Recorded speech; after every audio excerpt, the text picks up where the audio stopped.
What if I told you that one of the most sacred places on earth is also considered one of the most sinful? Welcome to Israel, a land of paradox, where ancient commandments meet modern temptations. This tiny nation is both a spiritual epicenter and a playground for hedonism, innovation, and rebellion.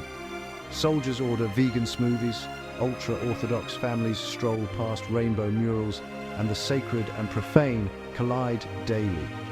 We'll journey from sun-soaked beaches to Jerusalem's hallowed stones, meeting the people who live these contradictions. Is Israel a nation of saints, sinners, or something entirely new? Let's peel back the layers and discover the truth behind the headlines. Stay with me. What we find may change how you see sin itself. Our first stop, Tel Aviv, Israel's hedonistic heart. If Jerusalem is the soul, Tel Aviv is the city that never sleeps, a Mediterranean playground where pleasure rules. The nightlife is legendary, with clubs pulsing until sunrise, and a spirit that says, "Live now, worry later." DJ Maya tells us, "Dancing is our prayer. We live intensely, so we celebrate intensely."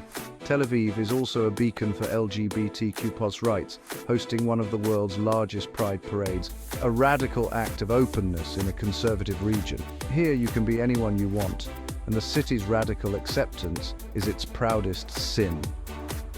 The beach is Tel Aviv's living room, where matchcock games, yoga, and sunbathing are daily rituals. This devotion to leisure and the present moment is a joyful rebellion in a land obsessed with history. In Tel Aviv, sin is about freedom of identity, of expression, of simply being alive. But this is just the beginning. Israel's contradictions run even deeper. The city's energy is infectious, and its defiance of norms is a statement. Life here is meant to be lived out loud. As we leave the beach behind, we'll see how this spirit shapes the rest of the country. In Israel, every pleasure is a protest, and every protest is a celebration. Let's keep going. Next temptation, food. Israeli cuisine is in the midst of a delicious rebellion. Chefs gleefully break kosher rules, mixing milk and meat, serving pork and shellfish, and inventing dishes like calamari shakshuka. Chef Ben in Jaffa says, "Food is about connection, not restriction. I honor the past by creating something new." The culinary scene is a melting pot, reflecting Israel's diverse cultures and restless creativity. But the sin isn't just about forbidden ingredients. Israel is also the vegan capital of the world, with plant-based versions of every traditional dish. Young Israelis are redefining what it means to eat with conscience, challenging both religious and cultural norms. Here, innovation and tradition collide on every plate. Eating in Israel is an act of reinvention, a refusal to be bound by the past. For some, this is heresy. For others, it's the essence of Israeli identity. The kitchen is a battleground for the soul of the nation, and the appetite for change doesn't stop at the dinner table. Let's see how this spirit of audacity fuels Israel's next big sin. Israel is the startup nation. More startups per capita than anywhere else. But the real sin is audacity, the belief that you can change the world from a Tel Aviv garage. Entrepreneurs like Daniela, developing AI to predict your every move, blur the lines between innovation and invasion. "We solve problems people don't know they have," she says. In Israel, questioning authority is a way of life. This culture of chutzpah, boldness, nerve, drives everything from tech to daily life. Rules are suggestions, and failure is just a step toward the next breakthrough. The pressure to succeed is immense, fueling a work hard, play harder mentality. Israel leads in agri-tech, cybersecurity, and medical innovation, pushing boundaries, sometimes ethically.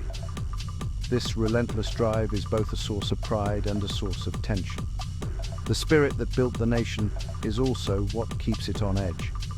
But what happens when this modern ambition collides with ancient tradition? For that, we head to Jerusalem. Jerusalem, where the air is heavy with history and faith. It's the epicenter of holiness for three religions, but beneath the piety lies the sin of division and certainty. In the old city, invisible walls separate communities, Jewish, Christian, Muslim, Armenian, each fiercely guarding its truth. Shopkeeper Ahmed says, "Sometimes it feels like we live in different worlds, all stacked together. The real sin here? Forgetting to listen to your neighbor." Yet outside the ancient walls, a new Jerusalem thrives. Bohemian bars, indie cinemas, and a vibrant art scene. Mahane Yehuda Market transforms at night into a festival of music and life, a secular rebellion in the shadow of the sacred. Young Jerusalemites declare, "We respect history, but we won't be crushed by it." Here punk rockers pass pilgrims and ancient prophecies meet modern dreams. The tension between sacred and secular is the city's heartbeat, and it's a key piece of Israel's puzzle. To understand Israel, you must enter the Negev desert. Over half the country, once barren, now blooming. Israelis have made the desert a laboratory, growing grapes and olives, building fish farms, and inventing drip irrigation. Scientist Erez says, "The world sees a desert. We see potential." For some, taming nature is arrogance. For others, it's a sacred mission. The desert is also a playground.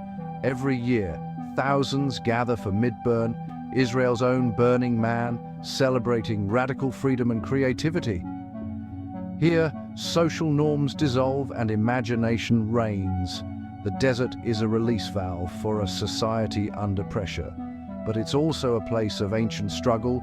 Masada, where zealots chose death over surrender, is a national symbol of defiance.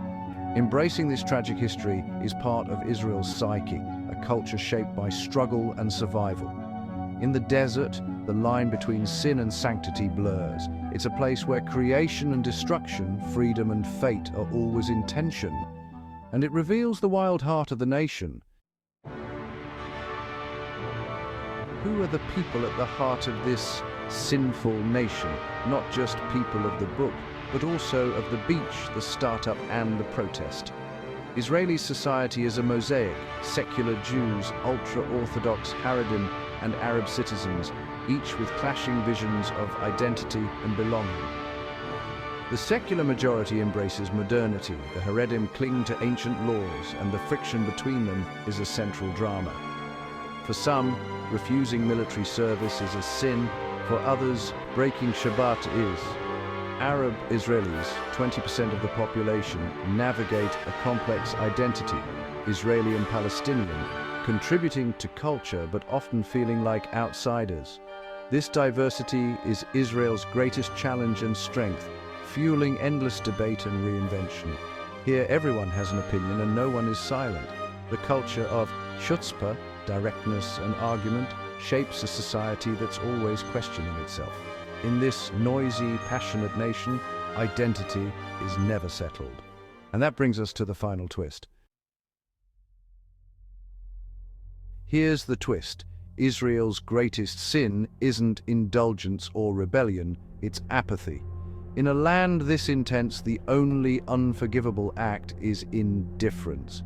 The sins we've seen, partying, ambition, argument, are all signs of a society deeply engaged with life.